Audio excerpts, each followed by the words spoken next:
Welcome back to the channel. I'm Whit, and I enjoy budget watch collecting just like you. Inside this box is the new collaboration between Timex and Keith Haring. This is a new version of the Easy Reader. Let's check it out.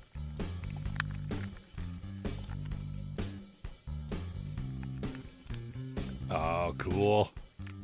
Even the packaging has that customization. Keith Haring Foundation. Ah, that's cool. There's another watch that's got this featured as well, part of the collection. 3 watches in the collection. I just thought this was a cool one, the Easy Reader, for the reason of the dial, which we will see in just a moment here. Ready? Got a peek of it? Look at that. Isn't that cool? Like handwritten. This goes back to the early days of him using chalk on the blank black slates of the New York subways. So that is cool. So let's check it out. Definitely gonna get it ticking. Look how recessed that crown is. That's pretty slick. Looks more from the bottom. Oh wait, it's not pushed in yet though. There we go. Okay, no seconds hand. Noticed immediately.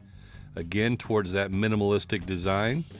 But anyway, see how flush it looks here with the case from that side profile. You've got Keith Haring on this side of the leather strap and blank on the top side. Okay, that crown is definitely hard to get to if you've got large fingers like I do. It's got some knurling on there, you can see.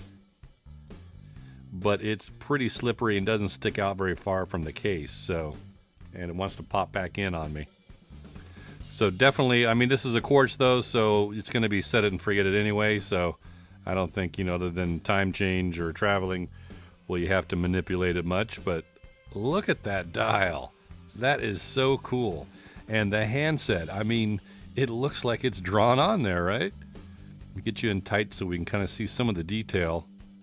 And I don't think you're meant to see that this close because that definitely takes on less of a chalk appearance when you see it from this vantage point. But I wanted to show you the handset. I mean, look, you can't even see where the black, where the white is just on the edge of the black. I mean, you can't even see the handset. It disappears. That is so cool. All right, we'll dive around a little more and see what's up. So you got a Timex signature on the buckle, which looks to be kind of engraved, laser engraved. 1 fixed keeper and 1 floating keeper. And again, that is leather and Timex on that side. Quick release spring bars. And then for the case back, we see watchmakers established. Yeah, Movement Philippines, strap China. All right, now that we've read those, can we just get those out of the way? Nah, it's all smudgy now. I can't live with that. So watchmakers established 1854, stainless steel back. And then we see on this side M904, that's the movement number. Water resistant to 30 meters, so this is just a splash at best. Then you see the model number there on the bottom and 20 millimeter lug.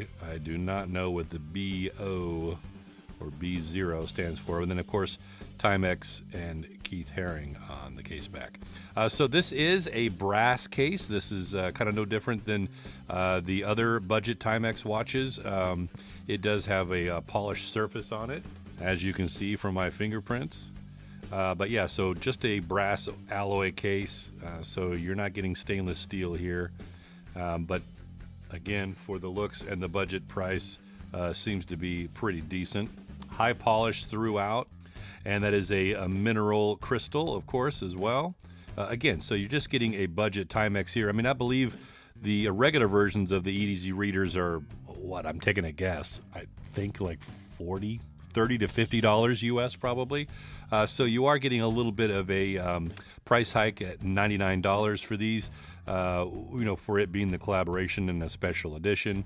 But again, this is a Timex that's going to keep on ticking. But look at that dial. I mean, this is definitely one of those dials you're going to love or hate it, right? But I just think that is so cool. Of the 3 versions, when I saw this one, I just thought, oh, that is pretty slick.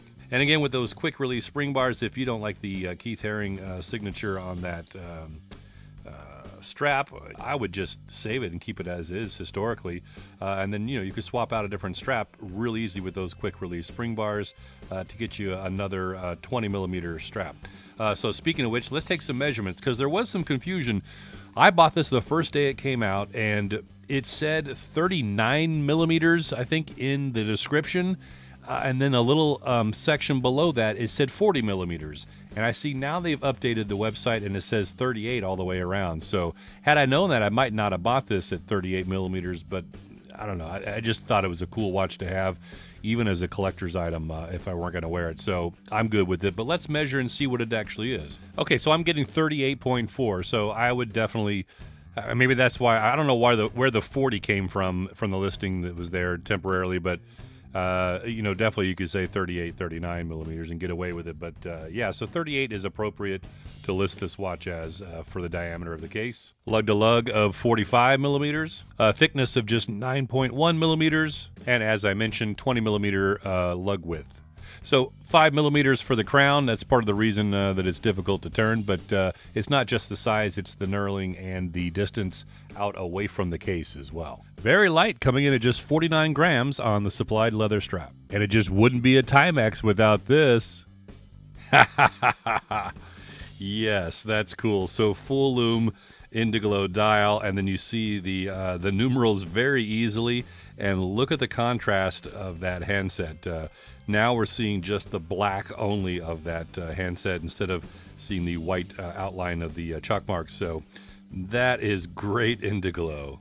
Okay, I'll try it on, but first going to show you what I'm wearing today, a Timex Tide Temp Compass. You want to see a cool video on this watch? I've got it right up here. This is, I have no idea how long the battery is going to last on this one. That's kind of the unknown with this because it does have the motorized handset that tells you multiple features for the tide, the temperature, and your compass feature as well. So that's the only unknown with this one, but this has been a great watch. Very cool. Sapphire crystal on this one as well.